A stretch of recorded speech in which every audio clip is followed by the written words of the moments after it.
E se fosse possível levar esperança para milhares de pessoas? Juntos, nós podemos. Invista neste canal. Invista em um mundo melhor.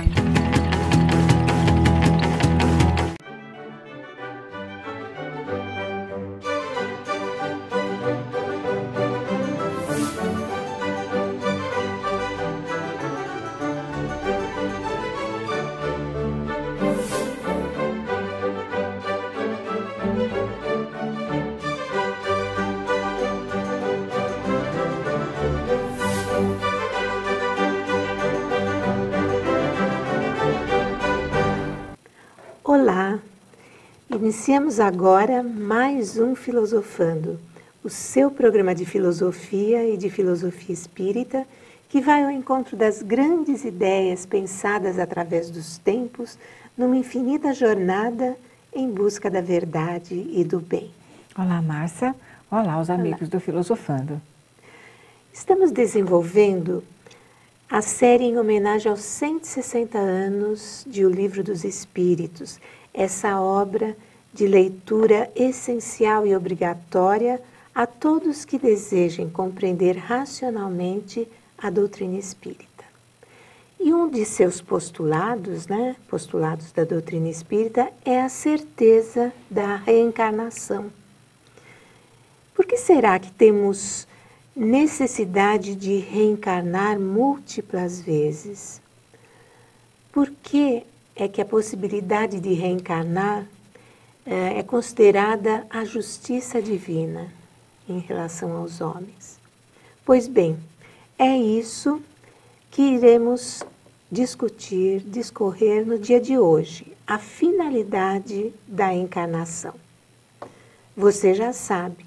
Caso tenha perdido algum programa, acesse-o através do site da tvmundomaior.com.br/programação/filosofando.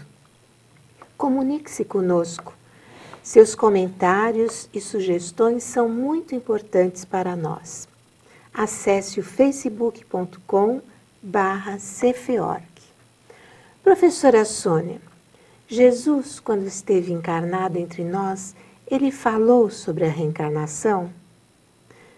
Todo espírito, sem exceção, necessita passar pela fieira das encarnações? Ou por múltiplas encarnações? E a quem cabe abreviar o caminho que leva à perfeição espiritual?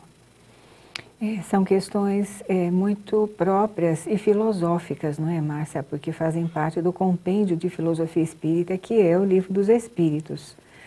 Então, é importante que nós enfatizemos o seguinte: as questões estão postas e também o título muito bem colocado pela edição de tradução do professor Herculano Pires, fala de finalidade da encarnação. Muito bem, encarnação como princípio. Então, é um princípio filosófico, encarnar. Agora, a reencarnação é um processo. Então, a reencarnação é o processo de desenvolvimento do espírito com base no princípio da encarnação. Então, é através desse processo que nós vamos evoluindo. E a reencarnação, por sua vez, a encarnação e a reencarnação são processos que fazem parte de uma lei biológica, né?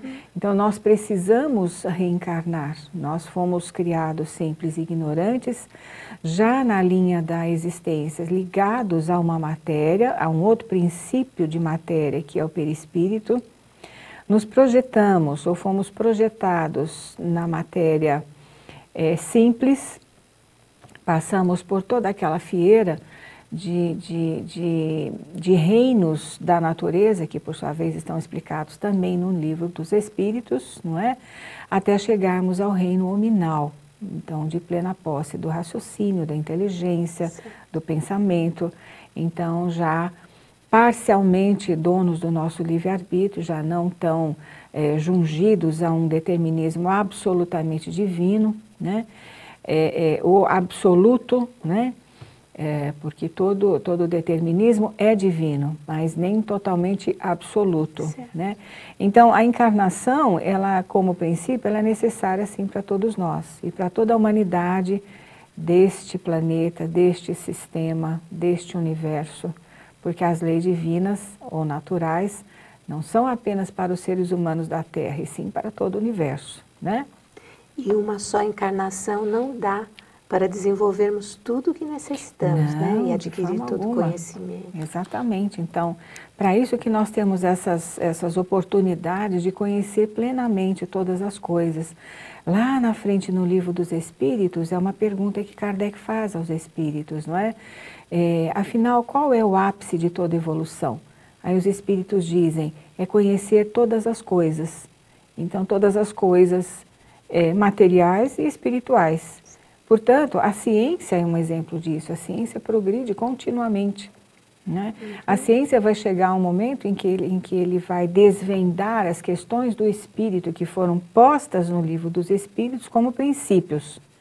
Então, a ciência vai chegar a desenvolver depois, numa abrangência muito maior, aquilo que se conhece como princípio, que Kardec comprovou com a sua metodologia, mas que a ciência humana ainda está tateando, né, buscando a veracidade dessas informações. Sempre quando nós falamos do Espiritismo, é importante falarmos de Allan Kardec, né? Então, existe uma pesquisa muito interessante, um texto muito interessante que foi feito pelo professor Silvio Chibene, espírita, filósofo, pesquisador da Unicamp, onde eu reproduzo alguns itens que ele colocou, que é o seguinte: a obra de Allan Kardec é incomparavelmente abrangente, ocupando-se desde os fatos mais palpáveis, destacadamente relativos à sobrevivência do ser, até as mais profundas investigações da ética, passando pelo exame lúcido das grandes questões filosóficas que ao longo das eras têm desafiado o raciocínio do ser humano. Portanto, Allan Kardec tem sido confirmado por fontes independentes e fidedignas como um grande emissário de Jesus, especialmente escolhido por ele para concretizar na Terra a sua promessa do envio do Consolador, que nada mais é do que o Espiritismo, que veio para nos ensinar todas as coisas, ou seja, o esclarecimento abundante que traz, não é mesmo, Márcia? Para nos fazer lembrar tudo o que Jesus nos disse, ou seja, a sanção e explicação que ele nos dá aos evangelhos, e principalmente que estará sempre conosco, porque faz parte da perenidade do Espírito. Então, Allan Kardec, como missionário do bem e enviado de Jesus, nos trouxe esse trabalho monumental, que é a obra da codificação despersonalizada, por isso que ele adota um pseudônimo, não é? E muito coerente com relação a todos os seus princípios estabelecidos ali como fundo de verdade, não é? E desenvolvidos ao longo do tempo, através do conhecimento. E o ser humano, conforme ele progride, ele vai acessando cada vez mais esse conhecimento. Porque, Márcia, você há de convir comigo que uma vez que nós lemos e estudamos o Livro dos Espíritos numa fase da nossa existência, quando, passados alguns anos, nós voltamos a ler esse livro, parece que nós compreendemos de forma diferente, não é mesmo? Verdade. Parece que a gente está fazendo uma leitura pela primeira vez, né? Sempre aparecem coisas que passaram batido, né, da outra vez. Isso é fruto das experiências que a gente vai acumulando, dos conhecimentos, né, Sônia? Exatamente. As conquistas que fazemos, a mesma coisa é o Evangelho segundo o Espiritismo. Quando tomamos ali o capítulo 5º do Evangelho segundo o Espiritismo, bem-aventurados os aflitos, e não temos nenhuma aflição na vida, o que é muito raro hoje em dia, mas há fases de calmaria na nossa existência que nós achamos que está tudo bem e vai ficar do jeito que está. Mas, quando nós lemos essa passagem, ela nos parece muito bonita, muito consoladora.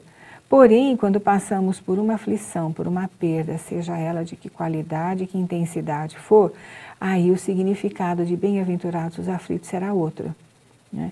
Portanto, a nossa evolução vai definir para nós a nossa compreensão de tudo aquilo que os Espíritos nos ensinaram, né?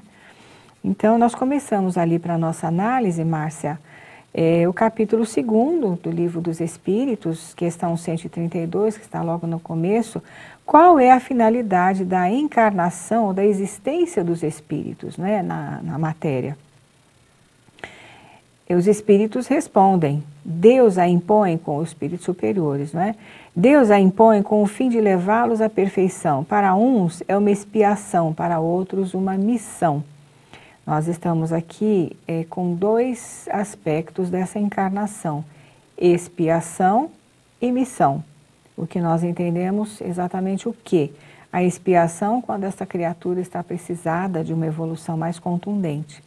E uma missão quando é um espírito que já galgou todos os degraus evolutivos que o fizeram senhor de si, das suas paixões, com as suas conquistas já realizadas e que vem até o nosso plano da Terra no sentido de nós estarmos recebendo a sua presença como um professor, como um mestre que vem ensinar para nós algo que nós ainda precisamos aprender. E ele diz assim, que a encarnação tem ainda uma outra finalidade, que é a de pôr o espírito em condição de enfrentar a sua parte na obra da criação. Sermos co-criadores, né? Sim. Bom, nós faremos um breve intervalo e já já estaremos de volta prosseguindo com esse assunto tão interessante. Até lá!